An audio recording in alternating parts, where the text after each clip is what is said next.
이사야서 17장 12절부터 한번 보겠습니다. 원래는 계시록 13장이 본문입니다. 이사야서 17장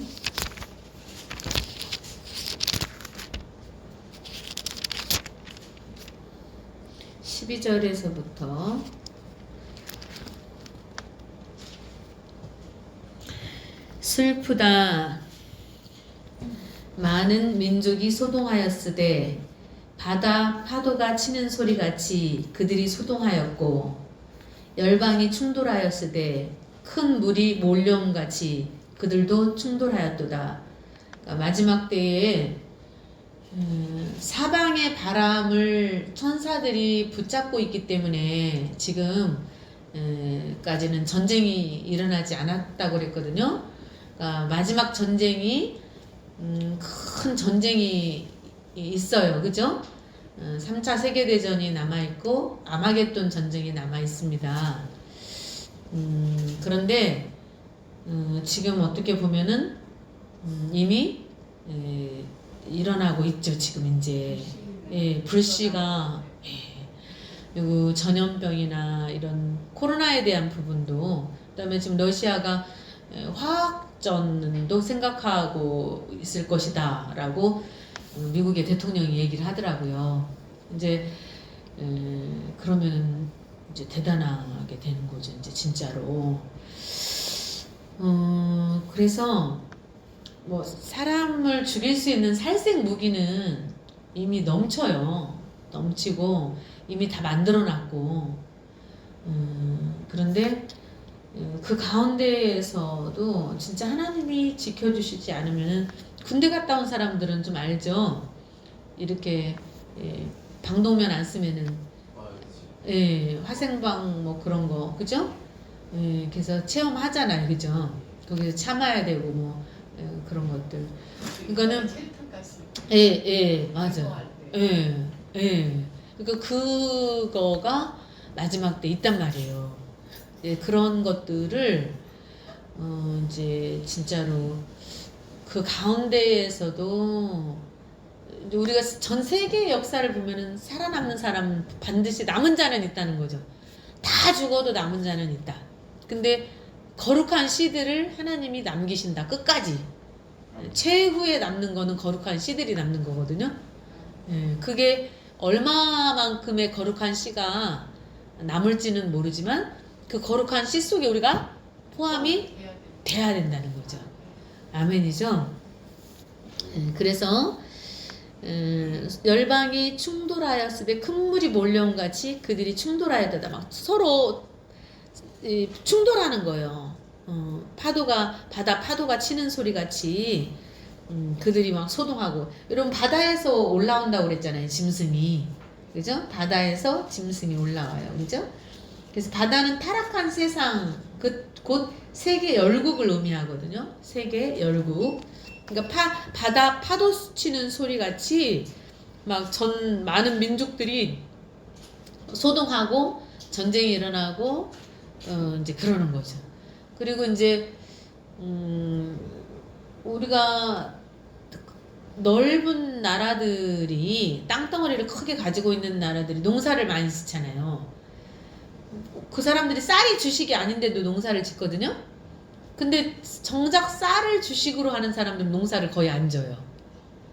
그러니까는 앞으로는 식량 부족도 반드시 오게 돼 있어요. 식량 부족도 반드시 오게 돼 있다. 열방이 충돌하기를 많은 물이 몰려온과 같이 하나 주께서 그들을 꾸짖으시리니 그들이 멀리 도망함이 산에서 겨가 바람 앞에 흩어짐 같겠고 폭풍 앞에 떠도는 티끌 같을 것이라. 그러니까는 결국은 티끌이나 다름이 없어요. 이 세상에. 그리고 열방이 한 방울에 그 물에 지나지 않아. 하나님이 보실 때는, 그죠? 아무것도 아니라는 거죠. 먼지 같은 거라는 거죠. 근데 하나님이 폭 불면은 다 흩어질 수밖에 없는 그러한 존재들이 사람이에요, 사실은. 그러니까 많은 나라들이 세워졌다가 없어지고 또 더 강한 나라가 또 그 나라를 지배하게 되고 그러잖아요. 지금 러시아가 우크라이나를 지배하고 싶어서 그러는 거잖아요. 가지고 싶어서. 그잖아요. 예, 그러면 이제 그래도 되는구나. 이제 이번 결과가 어떻게 나오느냐에 따라서 이제 강한 사람들이 약침을 하는 그런 것들이 이제 저기가 되는 거죠. 여기저기서. 만약에 세계에서 얼마만큼 어떻게 이걸 제어를 해줄 수 있을지 어떤 반대편에 선 사람들이 또 반대편에 선 나라들이 근데 결국은 각 나라의 이익을 추구하거든요. 이익이 없는 데는 절대로 끼어들지 않죠. 신뢰를 가지고 움직이는 거거든요. 모든 나라는 각각의 나라는 신뢰를 그리고 자국민을 먼저 보호하죠. 자국민. 근데 선진국들은 수출을 하더라도 A급을 자기 나라가 먹어요. 자기 나라 민족이 먹어요. 그리고 B급을 내보내거든요. 근데 우리나라는 거꾸로 됐어. 우리나라는 안 좋은 걸 우리나라에서 유통을 하고 제일 좋은 걸 밖으로 내보내거든요. 그러니까는 좀 마인드 자체가 좀 달라요. 그래서 계시록 13장은 결국은 뭐라 그랬어요? 후 3년 반 기간에 이제 교회에 혹독한 핍박과 순환이 있다. 근데 문제는 준비된 사람은 그게 순환이에요, 고통이 아니에요. 견딜 수 있다는 거지. 그러니까 하나님이 주시는 힘과 능력이 있고 기쁨이 충만하고 한 사람들은 충분히 견딜 수가 있어요. 여자가 임신했을 때 어떤 아이에 대한 그런 간절한 소망이 있으면 그거를 참거든요. 견디고. 예. 그러니까는 어떤 그 바람이 있기 때문에 간절한 바람이 있기 때문에 그래서 우리도 그런 어떤 참 소망을 가지고 있어야 되는 거죠. 그러니까 성경을 다 알면 결과를 정확하게 알고 있기 때문에 결국은 이길 거고 하나님이 반드시 우리를 살리시고 보호하신다. 그러한 믿음이 있기 때문에 견딜 수가 있지만은 성경을 모르기 때문에 못 믿는 거예요. 예, 아멘이죠? 예, 그래서 그 두 짐승이 본장에서 나오는 두 짐승이 하나는 땅에서 올라오고 하나는 바다에서 올라오죠. 두 짐승이 용의 화신이라고 그랬죠. 그래서 형태는 짐승이지만은 정신과 행동은 마귀라고 그랬죠. 그러니까 사람이 아니야. 사람이 아니고 완전히 정신과 행동이 짐승 같은 그러한 모습으로 나타난다는 거죠. 아멘이죠.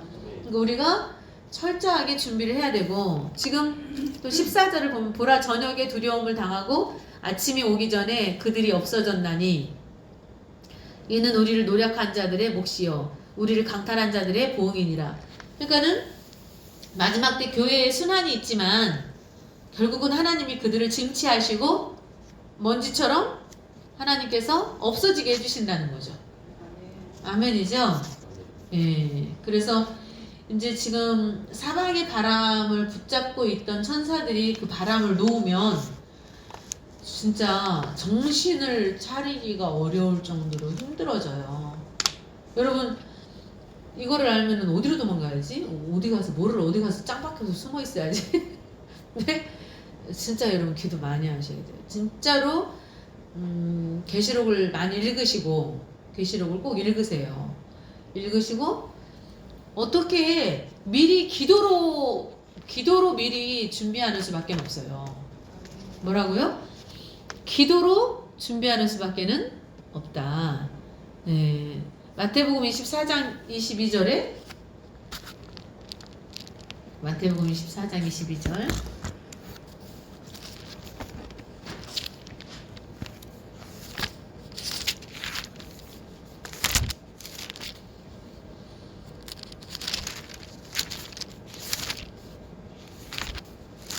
대부분 24장 21절. 그날들을 자 21절부터 이는 그때 큰 환란이 있겠음이라. 창세로부터 지금까지 이런 환란이 없었고 후에도 없으리라. 20절도 보세요. 너희가 도망하는 일이 겨울에나 안식일에 되지 않도록 기도하라. 그리고 그날들을 감하지 아니하면 모든 육체가 구원을 얻지 못할 것이나 그러나 택한 자들을 위하여 그날들을 감하시리라. 그럼 택한 자를 남기겠다는 얘기잖아요. 그죠? 거룩한 씨로 남기겠다는 거예요. 씨가 다 없어지기 전에. 그래서 다니엘서에도 그 이제 짐승의 모습 가운데 뿔이 나오죠. 뿔. 7머리와 뿔이 있다고 그랬죠. 그죠? 계시록 13장 1절 2절에 그죠? 7머리와 10뿔이 있어. 계시록 12장의 붉은 용의 모습과 흡사해요. 이 바다에서 나온 짐승의 모습과 계시록 12장에 나오는 붉은 용의 모습과 흡사하다. 결국은 붉은 용과 짐승이 한 통 속이라는 얘기잖아요. 그죠?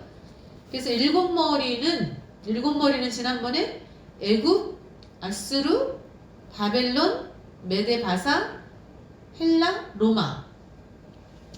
애굽, 아스루, 바벨론, 메데바사, 헬라, 로마. 6나라죠. 지금 그죠? 로마까지 6나라야. 그죠? 예. 근데 7나라는 아직 이르지 않았어요. 그러니까 이 7머리라는 것은 짐승에게 7머리가 있다는 것은 나라를 상징해요. 지금까지 세계 역사 가운데에서 나타났던 나라들 가운데 적그리스도, 그러니까는 하나님의 자녀들의 반대편에 서서 역사했던 나라들. 애굽에서 440년을 있었죠. 이스라엘 백성들이. 근데 거기서 종살이 했죠. 하나님의 백성들이. 그죠? 종살이 했죠. 그리고 아수르 두 번째. 그 다음에 바벨론. 바벨론에서는 70년 동안 포로 생활했잖아요. 그죠? 70년 동안 포로 생활하고. 그래서 애굽이 멸망하고 또 아수르가 세워지고 또 아수르가 멸망하고 바벨론이 세워지고 이제 계속 쭉 그렇게 된 거죠. 예. 그런데 아직 로마는 있어요, 없어요? 5나라는 망했어, 그죠? 근데 로마는 아직 있다고 그랬어, 그죠? 하나는 있고 하나는 아직 이르지 않았어요. 그거는 이르지 않은 나라가 또 있다는 거죠. 강한 나라가. 로마도 결국은 하나님이 기뻐하시지 않는 나라예요. 그러니까 짐승의 나라예요. 짐승.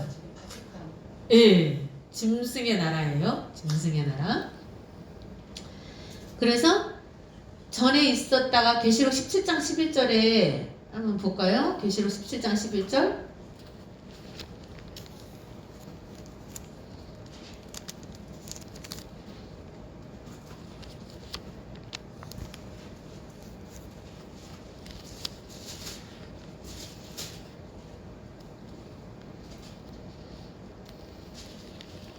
계시록 17장 그들에서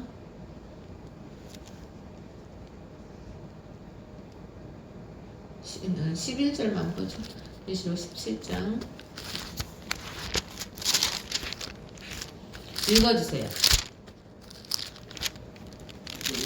11절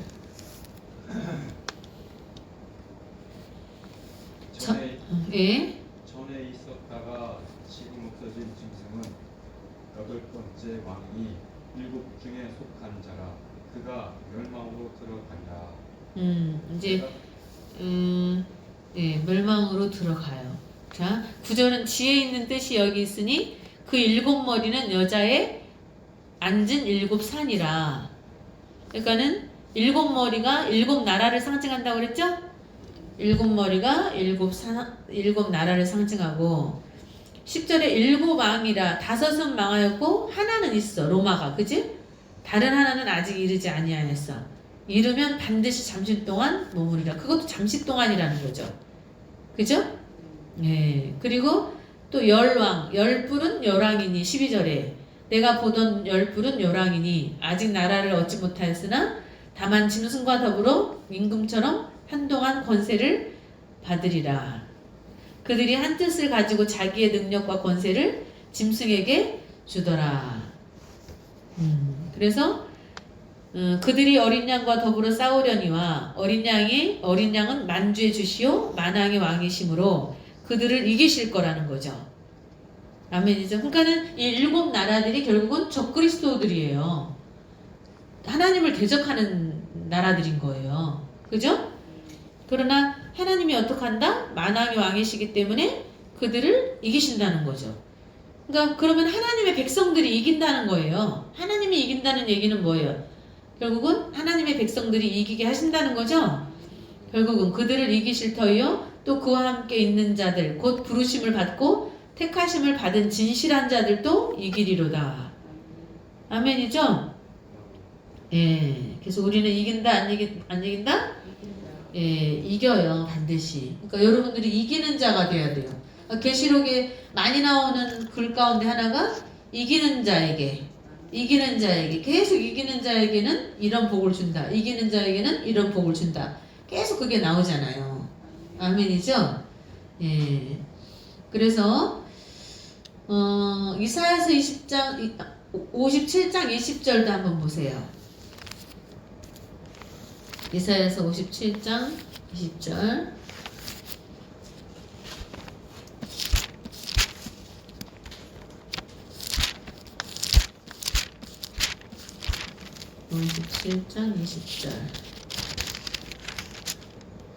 그러나 악인은 평온함을 얻지 못하고 그 물이 진흙과 더러운 것을 늘 솟구쳐내는 요동하는 바다와 같으니라. 자, 악인은 평온함을 얻지 못하고 그물이 진흙과 더러운 것을 늘 솟구쳐내는 요동하는 바다와 같다. 그러니까 바다는 이 세상 나라고 요동하는 믿음이 견고하지 않은 믿음의 씨를 바다에다가 씨 심을 수 있어요, 없어요? 예. 그러니까 의심하는 사람에게는 씨가 자랄 수가 없어요. 그죠? 그래서 믿음이 있어야 돼요. 진짜 말씀을 들을 때 믿음으로 들어야 되죠. 아멘이죠? 그러면은 악인은 평온함이 없지만은 의인에게는 결국은 평온함이 있잖아요. 그리고 21절에 내 하나님의 말씀에 악인에게는 평강이 없다 하셨느니라. 그러니까 요동하는 바다와 같은 심령을 가진 진흙과 더러운 것이 늘 솟구쳐 오는 그런 심령을 가진 사람은 악인이고 그 악인에게는 평온함이 있다 없다? 없다. 평강이 없다. 그러나 18절 보면은 내가 그의 길을 보았은즉 그를 고쳐줄 것이라. 여기에 속해야 돼 우리는. 그죠? 여기에 속해서 이제 그를 인도하여 그와 그를 슬퍼하는 자들에게 위로를 다시 얻게 하리라. 아멘이죠? 예. 입술의 열매를 창조하는 자. 여러분, 그래서 여러분들이 마음으로 믿어서 의에 이르고 입술로 시인해서 구원에 이르죠? 그러니까 입술에 시인이 있어야 돼요. 입술로 하나님께 늘 고백하고 또 사람들 앞에서도 하나님을 인정해야 되죠. 아멘이죠. 그랬을 때 입술의 열매를 창조하는 자 여호와가 말하노라. 먼 데 있는 자에게든지 가까운 데 있는 자에게든지 평강이 있을지어다. 예, 입술의 열매로 창조자이신 하나님을 찬양하고 하나님께 감사하는 자에게는 감사할 일을 많이 만들어 주시겠죠. 그리고 평강 가운데 지켜주시고 그리고 내가 그를 고치리라 하셨느니라. 그러니까 하나님이 나를 반드시 고쳐서 쓰신다라고 믿으면 또 이 말씀을 듣고 시인하면 그대로 되는 거예요. 근데 나 죽을란가 봐. 아무래도 죽을란가 봐. 그러면 죽는 거예요. 그래서 어떻게 해야 된다? 입술로 하나님 나를 치료해 주셔서 감사합니다.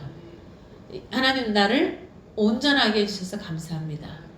하나님 세상 의학으로도 고치잖아요 병을. 근데 하물며 하나님이 못 고칠 게 어디가 있겠어요. 그게 병이 만 가지라도 고칠 수가 있다. 아멘이죠? 예, 만 가지라도 병이 만 가지라도 반드시 하나님은 고칠 수가 있다. 이 말씀이 여러분의 삶 속에서 늘 이렇게 새겨져 있어야 돼요. 예, 새겨져 있으셔야 돼. 아멘이죠? 15절 지극히 존귀하며 영원히 거하시며 거룩하다 이름하는 이가 이와 같이 말씀하시되 내가 높고 거룩한 곳에 있으며 또한 통회하고 마음이 겸손한 자와 함께 있다. 이는 겸손한 자의 영을 소생시키시며. 그러니까 하나님, 내가 하나님 뜻대로 살기를 원합니다. 주님 뜻대로 살기 원하여 이처럼 간구합니다. 그러니까 주님 뜻대로 살기를 원하지만 내 마음이 연약해서 마음은 원이로되 육신이 연약해서 자꾸 넘어져. 그러한 부분들을 통회하고 자복해야 된다는 거죠. 내 자신을 고발하셔야 돼요. 자꾸 남이 나를 고발하게 하지 말고 내 자신이 하나님 앞에 나를 자꾸 고발하셔요.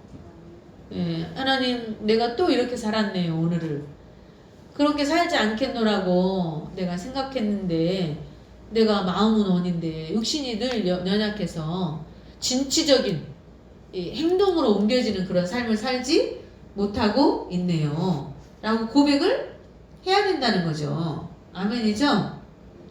자, 두 번째로 아까 일곱 머리는 일곱 나라고 그 다음에 두 번째 열뿔은 열왕이라고 그랬죠. 열왕.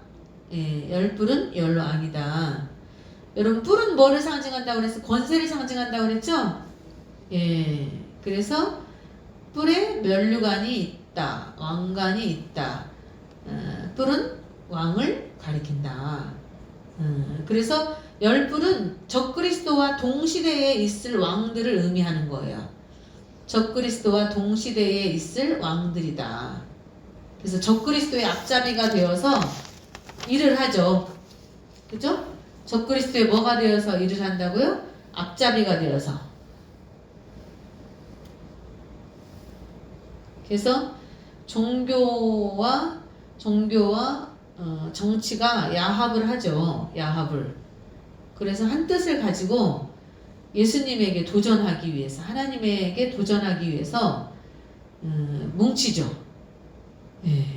그래서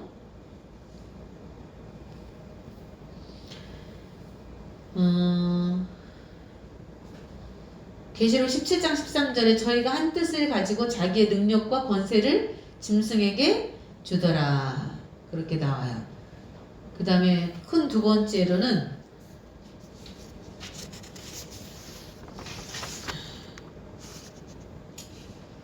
지금 짐승의 특징이 첫째는 일곱 머리와 열 뿔이 있는 게 특징이에요. 두 번째는 머리에는 참남된 이름들이 있어요. 머리에는 뭐가 있다고요? 참남된 이름들이 있다. 여러분 적그리스도 국가들은 무신론이죠. 무신론. 신은 없다고 그러는 거지. 신은 없다. 또 반신론. 반대하는 거죠. 그죠? 반대편에 서는 거죠. 네. 살신론. 그래서 이런 국시로 삼는 행위나 또는 권력자가 자기 자신을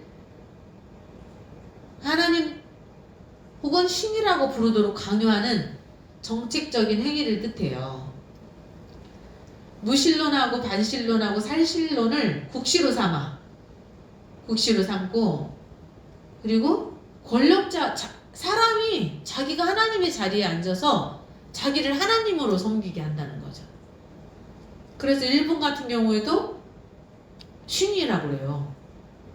신이에요. 신. 그리고 나라를 위해서 죽은 사람들도 신당을 꾸며놓고 거기서 제사 지내고 절하게 하잖아요. 그죠? 네, 우상 섬기잖아요. 심리라고 생각해요. 그래서 세 번째는 이제 그 모양은 표범과 같다 그랬어. 그 모양은 표범과 같다. 그 모양이 표범과 같다라는 것은 표범은 어느 나라를 상징하냐면 헬라 제국을 상징하거든요. 헬라를 상징해요. 여러분 알렉산더 대왕이 어떻게 굉장히 많이 나라를 이렇게 자기의 그 세력을 키우려고 했잖아요. 그죠? 예, 여러분 알렉산더의 스승이 누군지 아세요? 아리스토텔레스죠. 아리스토텔레스. 그래서 도덕과 교리 등 그런 것들을 가르침을 받았죠.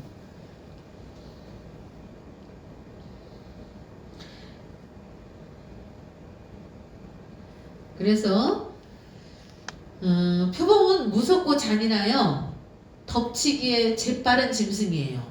표범은 뭐라고요? 무섭고 잔인해요. 굉장히 무섭고 잔인해서 덮치기에 재빠른 짐승. 그러니까는 알렉산더 대왕이 그렇게 했죠. 그죠? 표범처럼 한 나라의 왕으로서 아주 무섭고 잔인하게 그리고 갑자기 덮쳤죠. 다 나라들을. 뭐 러시아가 지금 하는 거하고 똑같은 거지 뭐. 그죠? 예. 그래서 이는 적그리스도의 세력이 뻗어가는 빠른 속도를 나타낸 것이다. 이는 적그리스도의 세력이 뻗어가는 빠른 속도를 나타내는 것이다. 아무도 이길 사람이 없는 것 같은 거예요. 알렉산더 대왕을 이길 사람이 없는 것 같아요. 그러나 젊은 나이에 죽었죠? 32세에 죽었거든요. 32세에. 그러면 아직 젊잖아요. 그죠? 근데 그 사람이 32세에 자기가 죽을 줄 생각했을까요? 생각 안 했겠지. 그죠? 천년만년 살 줄 알았겠죠. 예. 다니엘서 7장 6절 한번 볼까요? 우리 김 선생님이 오늘은 많이 힘든가 보다. 다니엘서 7장 6절.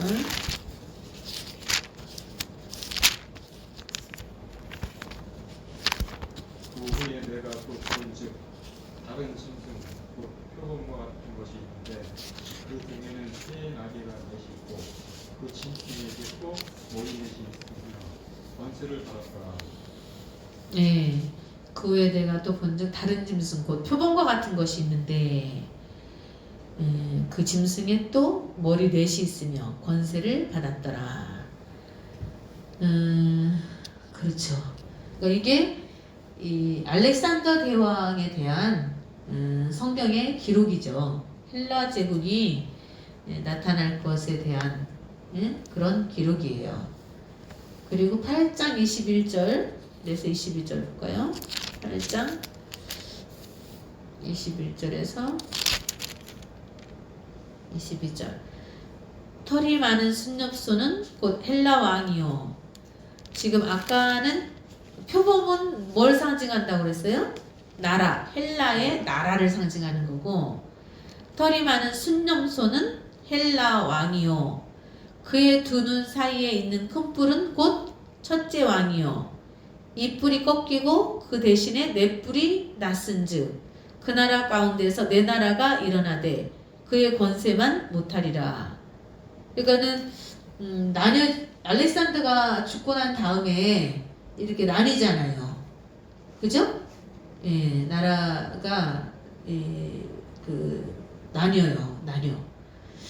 그리고 그래서 여기에서 성경에서 표범 같다는 거는 헬라 나라를 상징한다고 그랬어요. 그죠? 헬라 나라를 상징한다.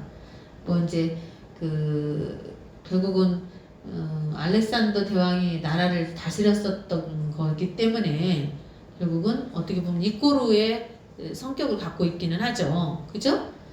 예.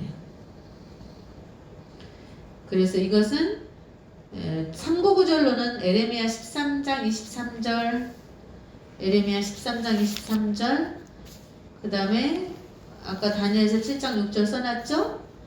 호세아서 13장 7절, 하박국 1장 8절, 하박국 1장 8절을 기록해 두세요. 그래서 짐승의 재빠른 공격성과 침략성을 의미한다. 뭐를 의미한다고요?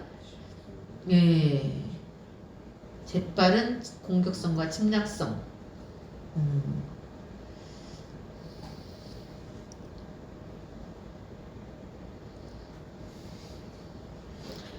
이렇게 동방으로 원정을 다니면서도 사실은 막 학자들과 기사들까지 데리고 다닐 정도로 조금 이렇게 남다른 생각을 가지고 있기는 했는데 그 야욕은 어쩔 수가 없는 거죠. 예, 야욕은. 그 다음에 네 번째는 발은, 그러니까 짐승의 모습을 지금 형상화시킨 거죠. 예, 짐승의 모습이 뭐 머리에는 뭐가 있고 막 그러는 거잖아요, 그죠? 머리에는 참남된 이름들이 있고, 그리고 그 모양이 표범같이 생겼고, 그 다음에 발은 곰의 발같이 생겼어. 이제 메대와 바사를 상징하는 짐승이 곰이거든요, 곰. 근데 곰은 무자비의 상징이죠. 곰의 발 같다고 그랬잖아요. 여러분, 곰의 발로 한번, 곰이 덩치가 크잖아요. 그러니까 한 번 탁 때리면은 그냥 가죠. 예, 그러니까는 무자비의 상징이에요. 이것 또한 뭐 발은 또 움직이기도 하는 거잖아요. 움직이기도 하는 거죠. 짓밟는 거죠. 짐승의 발로 짓밟아. 이것도 정복력을 가지고 있다. 뭐를 가지고 있다고요? 정복력, 무자비성. 그 다음에 이것도 곰의 발 같다는 것은 정복력, 짐승의 정복력을 의미한다. 사무엘하 17장 8절도 기록해 두시고, 사무엘하 17장 8절, 사무엘하 17장 8절, 그 다음에 잠언서 17장 12절.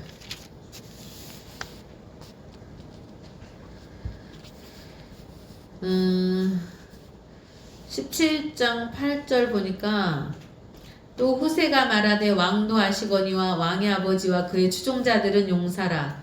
그들은 들에 있는 곰이 새끼를 빼앗긴 것 같이 격분하였고 왕의 부치는 전쟁에 익숙한 사람인즉 백성과 함께 자지 아니하고. 그러니까 성경에 곳곳에 이제 사자도 많이 나오고 곰도 나오고 막 그러거든요. 근데 여기도 다른 시대의 어떤 그런 거를 말하는 거지만은 결국은 곰이 또 등장을 하죠. 곰이 새끼를 빼앗긴 것 같이 격분한다. 이렇게 곰이 등장을 성경에 곳곳에서 하고 있어요. 근데 이제 그것도 결국은 한 나라의 그 일본이 가지고 있는 특성, 미국이 가지고 있는 특성, 각 나라마다 가지고 있는 특성들이 있잖아요. 일단은 그죠? 뭐 어떤 사람은 이 평화주의자이기도 할 수도 있고, 어떤 사람은 뭐일 수도 있고, 그죠? 신앙이 있는 나라는 아무래도 좀 다르죠. 그죠? 그리고 하나님을 진심으로 바르게 믿는 왕이나 그런 사람들은 또 다르고. 잠언서 17장 12절도 한번 볼까요? 잠언서 17장 12절.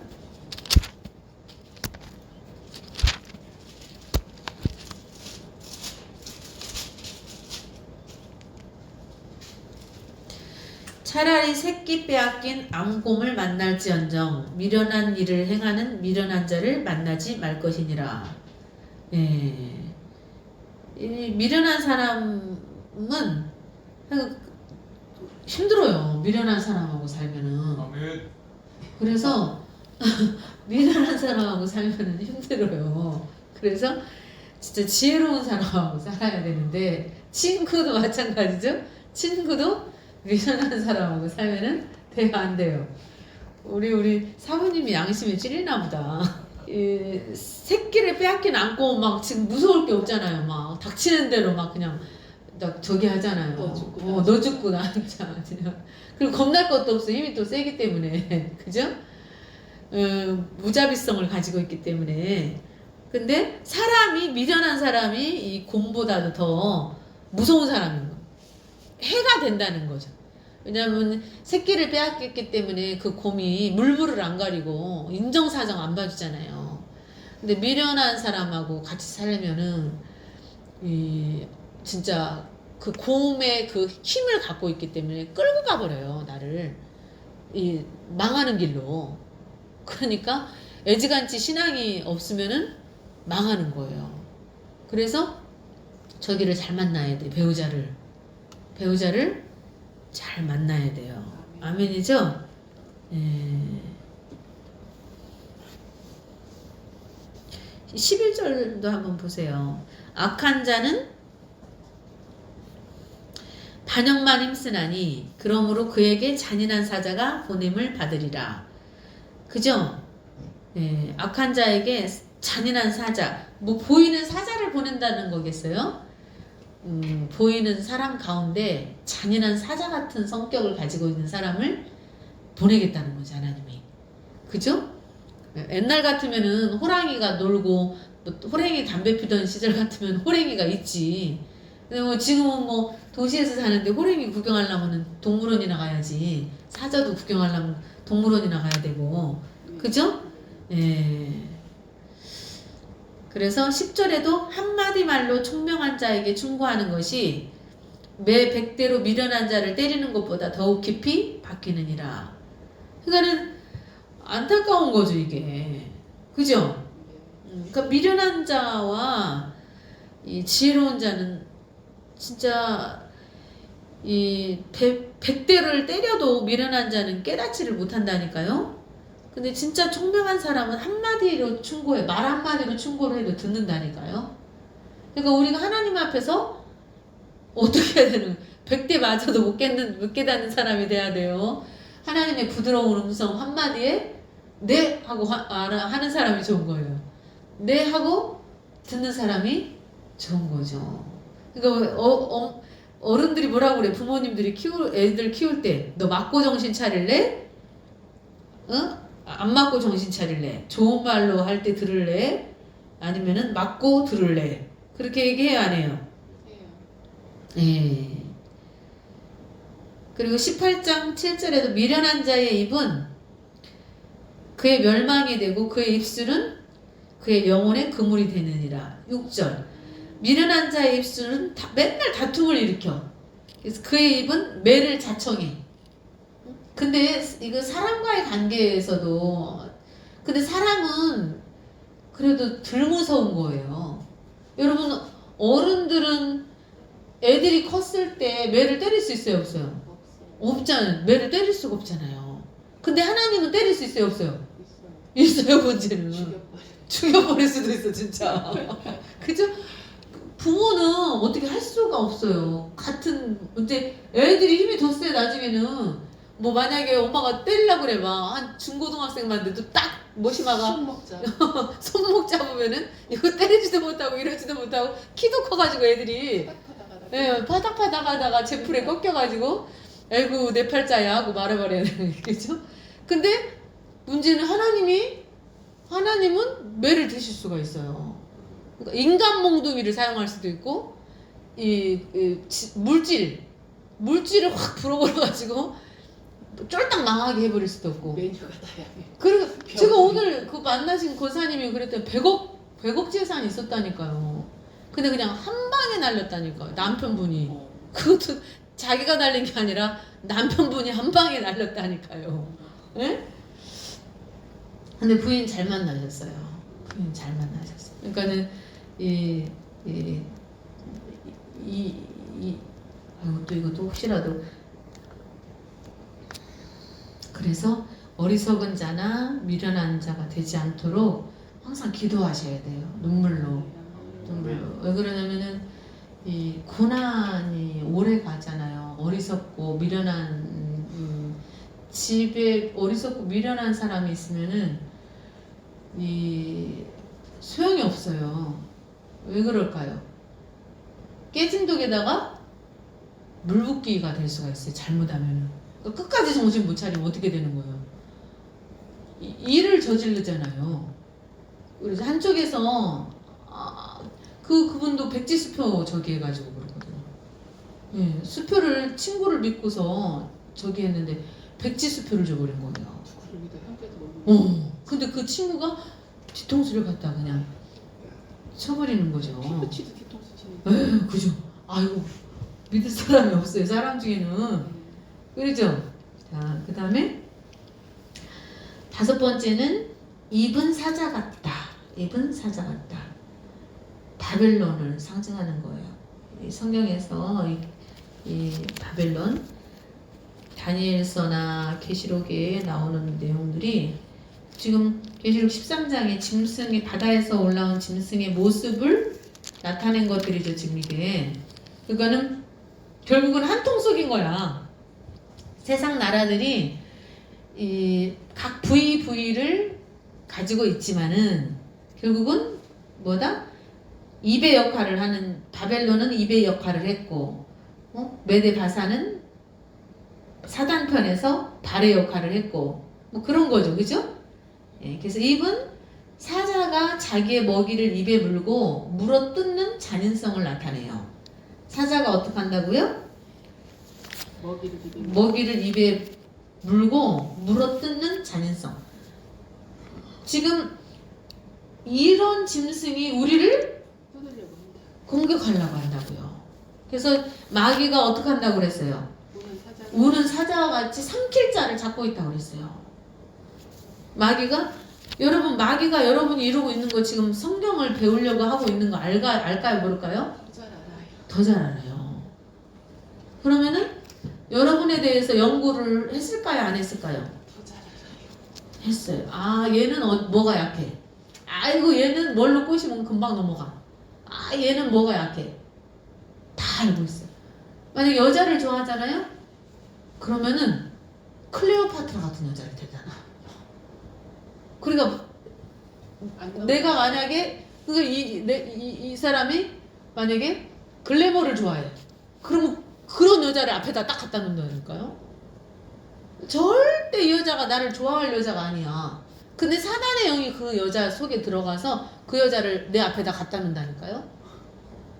그러니까 각자가 약한 부분이 있을 거 아니에요. 각자가. 그거를 또 이제 만약에 우리 김 선생 같은 내가 몸이 너무 약하니까 내 몸이 우상이 될 수가 있거든요. 내가 죽어. 막 한 90%는 참았어. 근데 더 이상은 안 되겠어. 안 돼, 나는. 죽으면 안 돼. 하여간 각자가 약한 부분으로 인해서 하나님께 준비하지 못하게 하고, 우리 사부님 같은 경우는 공부. 그러니까는 이 성경책 보는 걸 공부라고 생각해요. 그러니까 어렸을 때부터 공부에 알레르기가 있어요. 가지고 책에 알레르기가 있어, 책에. 근데 이제 지금은 많이 달라졌어요. 사부님이 은혜 진짜 하나님이 역사하고 계시고, 그러니까 책상까지 침대에다가 책상을 이따만한 책상을 짜가지고 올려놨다니까. 근데 또 그걸 기술적으로 만들어놔가지고 자문도 다 자게 돼 있어. 이게 이렇게 쭉 밀면은 쭉 갔다가 또 이렇게 하면 맞아. 편하게 그냥 아예 땡기면 오고 밀리면 가고 그렇게 만들어놨다니까. 그러니까 지금 제가 해보니까 다리도 올리고 싶으면 올리고 발 마사지도 발바닥 마사지도 할 수 있고 꾹꾹 눌러가지고 아이디어 뱅크인데 예 가지고 뭐 핸드폰도 거기다가 딱 올려놓고 자기도 편하고 뭐 이렇게 너무 넓게 해놓으니까 이렇게 어디 가서 찾을 필요도 없어. 거기다 다 올려놓을 수 있어. 뭐든. 근데 나름대로 공부하려고 또 컴퓨터도 노트북도 사달라고 하고 딱 준비는 했는데 언제 공부하려나 나도 모르겠어. 언제. 아 그런가 보다. 그죠? 지금 준비 완료는 해놨어. 지금 완전 성공한 거예요. 공부에 공짜만 나와도 머리 쥐나는데, 그러니까 그 생각을 바꾸는데 30년이 걸린 거예요. 하나님을 만나고도 나는 공부는 어려워. 하나님 차라리 성전 지으라고만 성전 지을게요. 근데 그 생각에 딱 걸려 있는 거예요. 그러니까 마귀가 근데 듣기는 또 잘 들어요, 사모님. 신기한 거는 말씀을 듣기는 잘 들어. 그러니까 이 귀는 열려 있어, 귀는. 근데 이제 문제는 안 들어 말을. 그래갖고 매 맞은 거 아니에요 지금? 병으로 매 맞은 거야. 죽지 않을 만큼. 너 죽지 않을 만큼 죽일 수는 없고 죽지 않을 만큼 한번 맞아봐라. 그죠? 그래서 시편 17편 12절 아까 읽었나? 시편 17편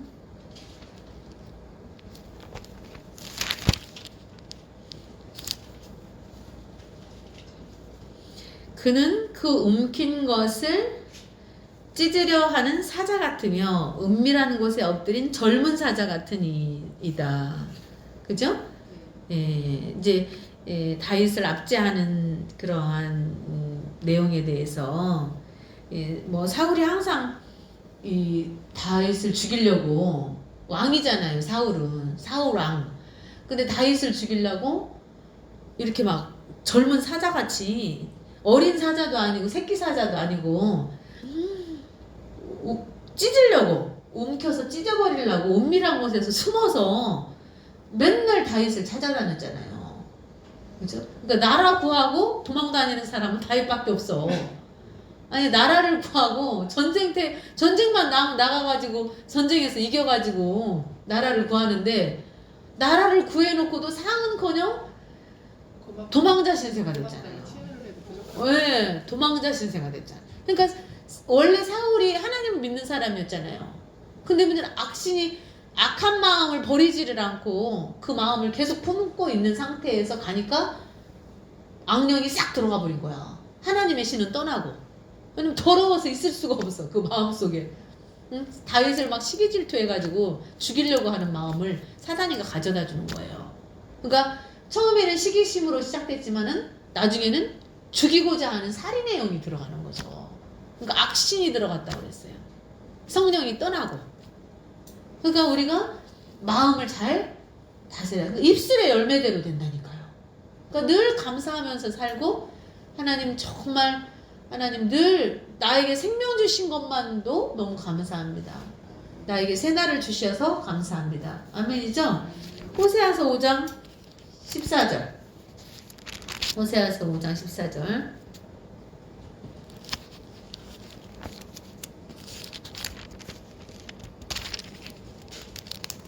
읽어보세요.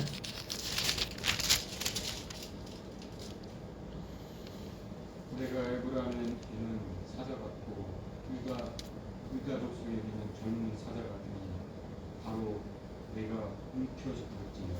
내가 탈취하여 다시라도 건져낼 자가 없으리라. 그들이 그 죄를 뉘우치고 내 얼굴을 구하기까지 내가 내 곳으로 돌아가리라. 그들이 고난을 받을 때에 나를 간절히 구하리라. 예, 그러니까는 이 어두움 가운데에서 이제 자녀들 하나님을 믿는 사람들에게는 고난이 사실은 유익이라는 거죠. 그러니까 잘못 살 때 하나님이 채찍질을 주시잖아요. 그죠? 근데 우리를 죽이려고 하는 게 아니라고 그랬죠? 깨달으라고 죄를 뉘우치고 돌아오라고 하나님의 얼굴을 구하라고. 그러면은 고난을 받을 때에 간절히 구하라고. 그럼 고치신다고 약속하셨잖아요. 그죠? 근데 이제 어둠의 역사들이 사자같이 젊은 사자같이 우리를 죄를 지면 일단은 이 마귀가 우리를 어려움에 처하게 하거든요. 망하거든요. 그러니까 죄 없이 망한 사람이 없다는 거죠. 죄가 없는데 망하지는 않는다는 거죠. 그러니까는 그게 뭐 죄가 뭐라고 그랬어요? 세상 사람들은 도둑질하고 뭐 그런 것만 죄라고 생각하지만은 하나님 편에서 하나님과 초점이 맞지 않는 것도 죄라고 그랬잖아요. 그죠? 네, 하나님과 나는 너를 이렇게 쓰려고 불렀어. 근데 하나님은 너 여기 있어. 너는 여기서 붙여서 그랬는데 저기 엉뚱한 데 가서 지키라는 문을 안 지키고 엉뚱한 문을 지키고 앉아 있어. 근데 그런 게 죄라는 거죠. 근데 어떻게 보면 그게 작은 죄예요, 큰 죄예요? 큰 죄예요, 사실은. 그죠? 어떻게 보면 도둑질하고 그거는 하나님 편에서 보면은 작은 죄일 수도 있어요. 어명이 아니니까. 그렇죠? 그러나 물론 근데 그것도 지키기는 지켜야 되죠. 그러나 그거는 하나님, 큰 하나님의 어떤 틀을 놓고 보면은 예, 하나님의 명령에 순종하지 않는 게 더 큰 죄라는 거죠. 아멘이죠? 베드로전서 5장 8절. 베드로전서 5장 8절. 베드로전서 5장 8절.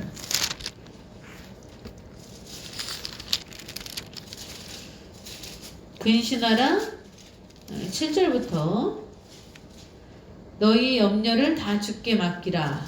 이는 그가 너희를 돌보심이라.